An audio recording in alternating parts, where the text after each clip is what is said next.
नमस्कार। इन खबर में आपका स्वागत है।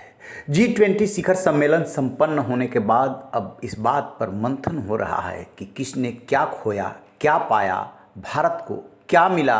चीन के राष्ट्रपति शी जिनपिंग आखिरकार भारत इस सम्मेलन में शामिल होने के लिए क्यों नहीं आए। तो आपको बता दें कि इसमें एक कॉरिडोर का ऐलान किया गया है। 9 सितंबर को प्रधानमंत्री नरेंद्र मोदी ने भारत, मध्य पूर्व और यूरोप के लिए एक मेगा इकोनॉमिक कॉरिडोर का ऐलान किया। पीएम मोदी ने इसे ऐतिहासिक साझेदारी बताते हुए कहा कि आने वाले समय में भारत पश्चिम एशिया और यूरोप के बीच आर्थिक सहयोग का एक बड़ा माध्यम होगा। इस कॉरिडोर से दुनिया की कनेक्टिविटी और सस्टेनेबल डेवलपमेंट को एक नई दिशा मिलेगी। आपको याद है ना, BRI में शामिल होने के लिए किस तरीके से भारत पर चीन दबाव डाल रहा था। Belt and road initiative Pakistan से जो गुजरता है उसको CPEC भी बोलते हैं, चीन पाकिस्तान इकोनॉमिक कॉरिडोर। भारत उसमें शामिल नहीं हुआ क्योंकि चीन और पाकिस्तान के इरादे ठीक नहीं थे। इस कॉरिडोर को उसी का जवाब माना जा रहा है। इसमें भारत, UAE, सऊदी अरब, फ्रांस, इटली, जर्मनी, अमेरिका और यूरोपीय संघ शामिल होंगे। यूरोपीय संघ के दो अलग अलग गलियारे बनेंगे। पूर्वी गलियारा जो भारत को पश्चिम एशिया से जोड़ेगा और एक उत्तरी गलियारा जो पश्चिम एशिया को यूरोप से जोड़ेगा। इसमें शिप की कनेक्टिविटी होगी, रोड की कनेक्टिविटी होगी और रेल की कनेक्टिविटी होगी।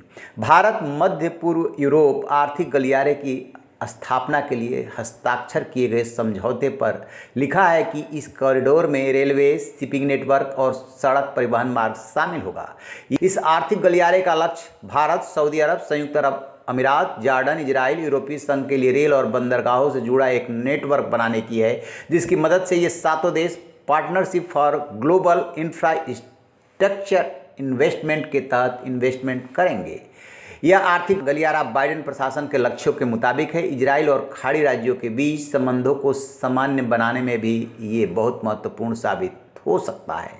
पीएम मोदी ने अपने मेगा इकोनॉमिक कॉरिडोर पर टिप्पणी करते हुए कहा कि भारत, मध्य पूर्व, यूरोप आर्थिक गलियारा सहयोग, नवाचार और साझा प्रगति का प्रतीक है और ये उसी रूप में काम करेगा। बाइडेन ने अपनी प्रतिक्रिया में कहा था कि यह गेम चेंजिंग निवेश है, ये एक बहुत बड़ी डील है। आने वाले दशकों में इस आर्थिक गलियारे के बारे में हर कोई सुनेगा। उर्सुला वॉन डेर लेयन ने इस आर्थिक गलियारे का महत्व बताते हुए कहा था कि यह केवल एक रेलवे या केबल होने के बजाय भारत, मध्य पूर्व और यूरोप के बीच सबसे सीधा संबंध का एक जरिया है। इस कॉरिडोर के 3 फायदे हैं। इससे ऊर्जा, डिजिटल संचार के बढ़ते प्रवाह के माध्यम से शामिल देशों के बीच समृद्धि बढ़ेगी।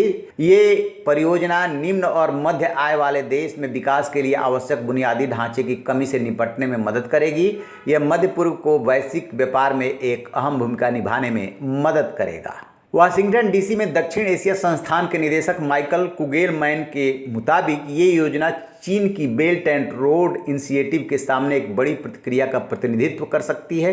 कुगलमैन ने ट्विटर पर लिखा, अगर ये डील हुई तो ये डील गेम चेंजर साबित होगी क्योंकि ये भारत को मध्य पूर्व से जोड़ेगी और बेल्ट एंड रोड इनिशिएटिव को चुनौती देगी। यही वो वजह है जिसकी वजह से चीन थोड़ा खफा सा है।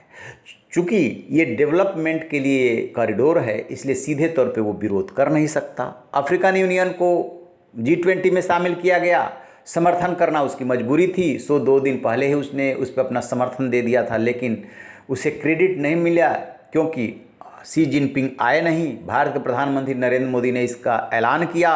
अफ्रीका मानता है कि भारत ने बहुत पहले इसके लिए इनिशिएटिव लिया था।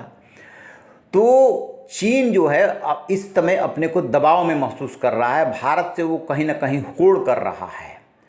इसमें 40% इस कॉरिडोर के बन जाने से व्यापार के लिए समय कम लगेगा। 2 ही चीज़ें हैं इसमें मुख्य तौर पे। एक तो कनेक्टिविटी है और दूसरी बात यह है कि समय कितना कम लगता है और सस्ती चीज़ें कितनी मिलती है। तो चीन सस्ता माल बेचने के मामले में बहुत आगे है, लेकिन जैसे ही समय कम लगेगा, कनेक्टिविटी होगी, माल पहले पहुंचेगा, तो फिर जिसको जैसी ज़रूरत होगी वैसी खरीदारी करेगा। चीन के परेशान होने और शी जिनपिंग के परेशान होने का ये एक बहुत बड़ा कारण है जो भारत, अमेरिका, यूरोप और जो मिडिल ईस्ट के देश है उन्होंने मिल कर के काम किया है। रहिए बेखबर, देखते रहिए इन खबर। Thank you.